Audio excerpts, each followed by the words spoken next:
support and complementarity between these two alleged wings. In reality, there's considerable overlap between them. Argumentative strategies and concepts which belong to the defensive wing constantly spill over into the doctrinal wing and vice versa.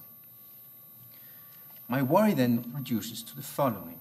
I think there's a little bit too much of Russell's old dichotomy between an exoteric and an esoteric Leibniz lingering in the dichotomy between defense and doctrine, between external and internal reasons.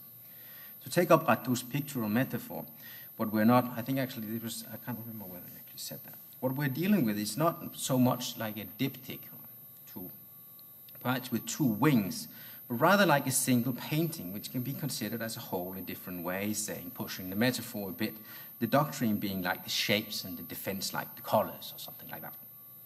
Hence, the whole doctrine is a vast defense system built in order to protect the Christian verity, and conversely, the totality of strategic defense arguments make up a system or doctrine itself. Leibniz clearly realized that in order to be efficient, defense strategies cannot just be an accumulation of heterogeneous arguments of variable epistemic value. For as he writes to Burnet, several probable arguments joined together sometimes constitute moral certainty, sometimes not.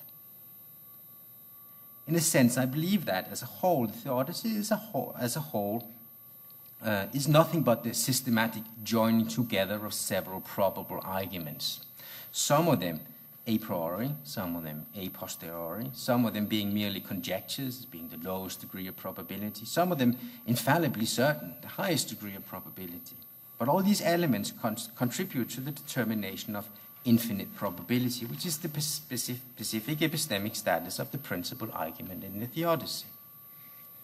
Conversely, the internal coherence of Leibniz's doctrine concerning God's justice is undoubtedly the strongest card he holds in his external defense of the Christian verity.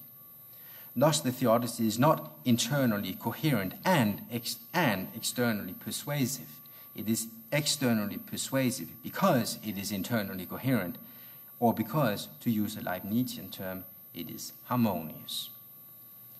Already in 1669, Leibniz wrote to Gottlieb Spitzer, "I never stop desiring that one day some erudite man will rise who will show with evidence the entire harmony and beauty of the Christian religion and discard once and for all the innumerable objections one can make against its dogmas, its text, and its history."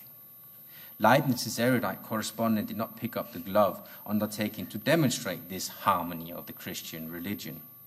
Throughout his career, Leibniz appealed with variable success to a number of other fellow savants for the completion of the task. None of them really lived up to his expectation, though.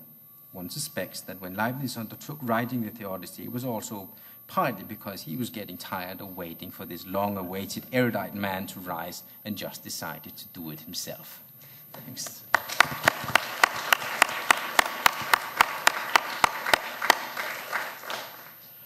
Now, Paul has up to 5 minutes to respond if he wishes. Okay, thank you. Thank you, Mogens, for your reading. So I want to say that when I start to work on the book, on the essay of Theodicy, a few years ago, I was very disconcerting in front of this text, because we find in it lots of digressions. We find in it very weak argument in favor of justice, if we are honest. And I was quite surprised, because I know that Leibniz is very attentive to be rigorous in the use of arguments. And I said to myself, why? How can we explain this variety of arguments with some really very conjectures or simple presumptions, and even some more arguments with more value? And I think I find the answer in the preliminary dissertation, where there is the sort of art of disputation, and in it, I think we can that explain the role of these arguments based on appearance, based on experiences. And I think the conception Leibniz has of controversy and his conceptions of science may explain this presence of variety of arguments. And that's why I put forward this distinction between a defensive part and a doctrinal part. I think the rules of the disputation that are exposed in the preliminary dissertation are not only used in the context of the discourse on conformity, faith, reason, but also with the problem of evil in general, and it must be used in the other part of theodicy. So that with this reading, I will say that we can see that the demonstration of is not exactly a demonstration in the strict term of it, but that gave infallible probability or certainty that God had created the best possible world. This kind of demonstration is more than that the defense can produce, but is less than what is required in the demonstration of necessity. And I think that's the reason why Leibniz has defined theodicy as a kind of near science, because he knows this, that the arguments are not necessarily convincing.